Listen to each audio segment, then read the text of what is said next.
In the dark heart of Jerusalem, while remnants of night still clung to the air, a stone cell held a man whose name had become synonymous with fear. There, among chains, cold and darkness, breathed a prisoner awaiting the sunrise. Not as one who hopes for a new day, but as one awaiting his final sentence. His name was Barabbas. The shackles on his wrists had been tight for days. The walls around him carried the scent of blood, sweat, and silence. He didn't know what time it was. He only knew his time was near. They say the conscience weighs more than any chain, and at that moment that weight was unbearable. He knew why he was there. He wasn't innocent. His crimes had spread like whispers through the city's alleyways. He led revolts. He spilled blood. He crossed lines that can't be uncrossed, and now he would be crucified. He imagined the nails, the hammer, the pain, the mockery of the crowd. The agony that stretches until death finally steals the last breath. But even for someone like Barabbas, there was something he could never have imagined. Outside that cell, the streets were beginning to stir, and in the midst of the growing murmur, the fate of that man was about to be rewritten. He had no idea someone was about to take his place, nor that, on that very morning, heaven and hell would turn their eyes to him. Just a few more steps, and the story would twist so deeply that even his name, Barabbas, would echo through eternity. To grasp the greatness of what happened to Barabbas that morning, one must take a few steps back and see who he truly was. Barabbas was not just another criminal. He was the symbol of rebellion, the face of insurrection against the Roman Empire. Man with hot blood, fiery words, and hands stained with war. To Rome, he was a dangerous terrorist. To some Jews, a hero who dared to fight for freedom with his own hands. But Barabbas didn't fight for justice.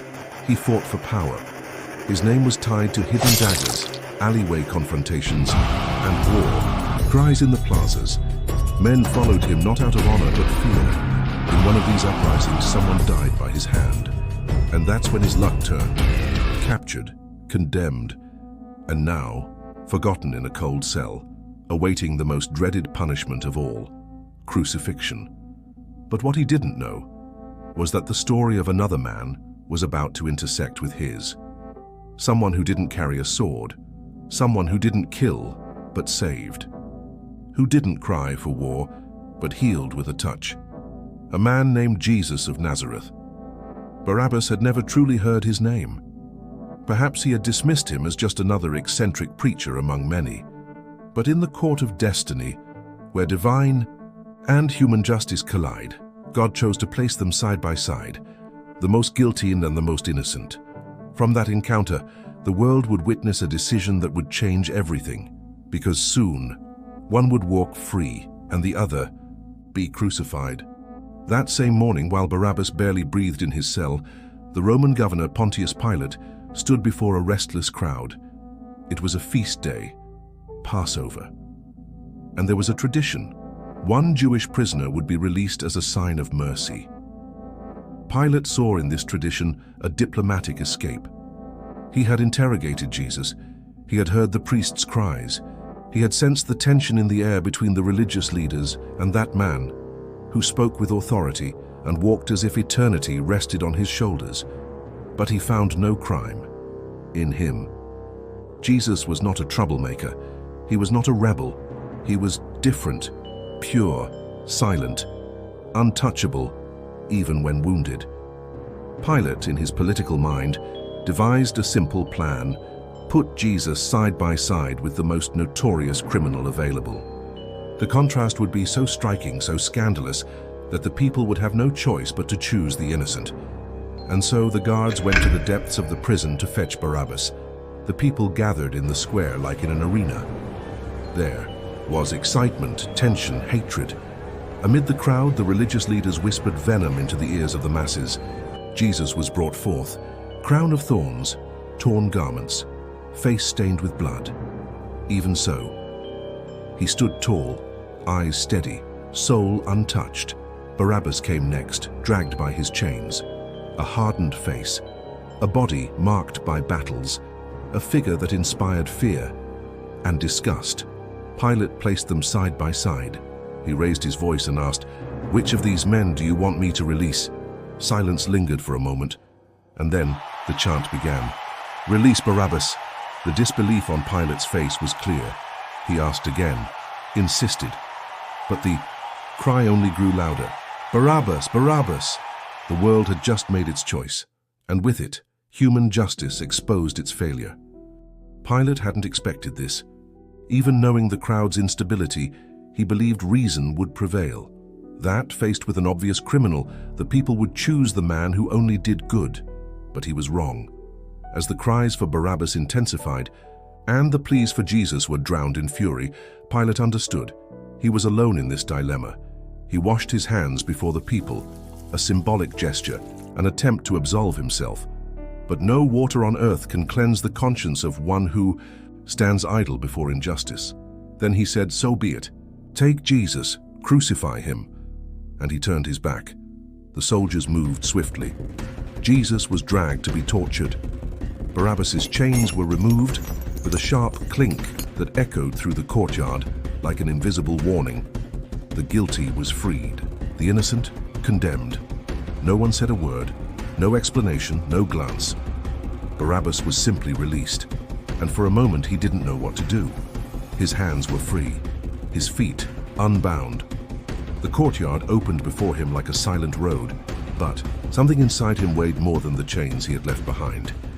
Because he knew the cross that should have been his now belonged to someone else. Barabbas descended the steps of the Praetorium slowly. Outside, the sunlight seemed brighter than he remembered. The crowd's noise continued, now mingled with whips, harsh orders, the clinking of spears, and wood scraping against stone. He turned, and he saw him, Jesus, the man who had been handed over in his place.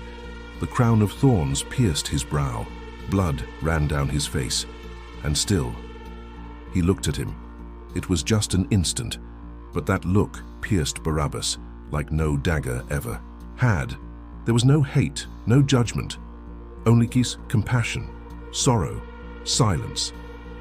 It was as if Jesus was saying without words, "I know, I accepted," and Barabbas, the rebel, the murderer, the feared man, didn't know how to respond. It wasn't fear, it wasn't relief, it was something new, something he couldn't name, but that made him look away. Why did that innocent man look at him like that? Why didn't he accuse him? Jesus was taken, stumbling under the weight of the cross, and Barabbas stood there carrying a freedom he didn't ask for, and perhaps didn't deserve. In that moment he realized he had been chosen, substituted, not by merit, but by love. And that truth would follow him for the rest of his life. On the hill called Golgotha, 3 crosses were already set. 3 beam, 3 scheduled executions, 3 names marked for death. One of them was Barabbas's.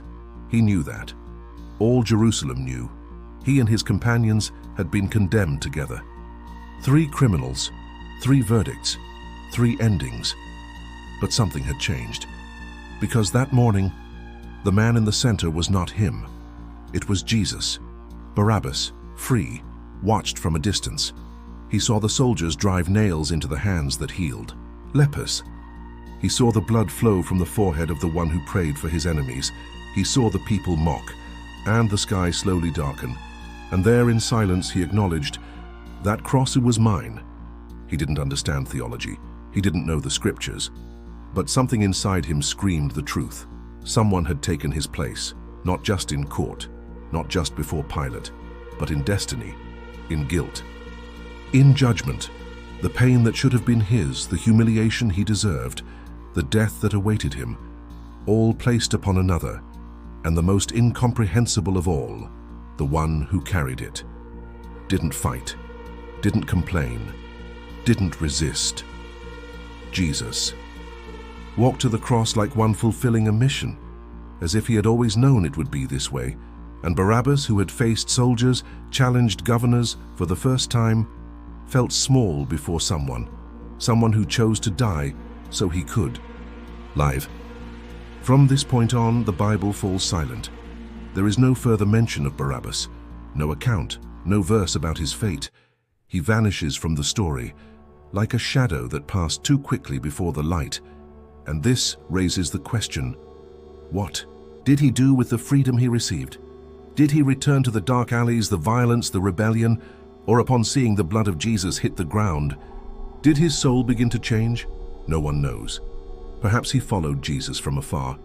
Perhaps he wept in secret, not understanding why. Perhaps he never slept peacefully again. Or perhaps he became a new man in silence.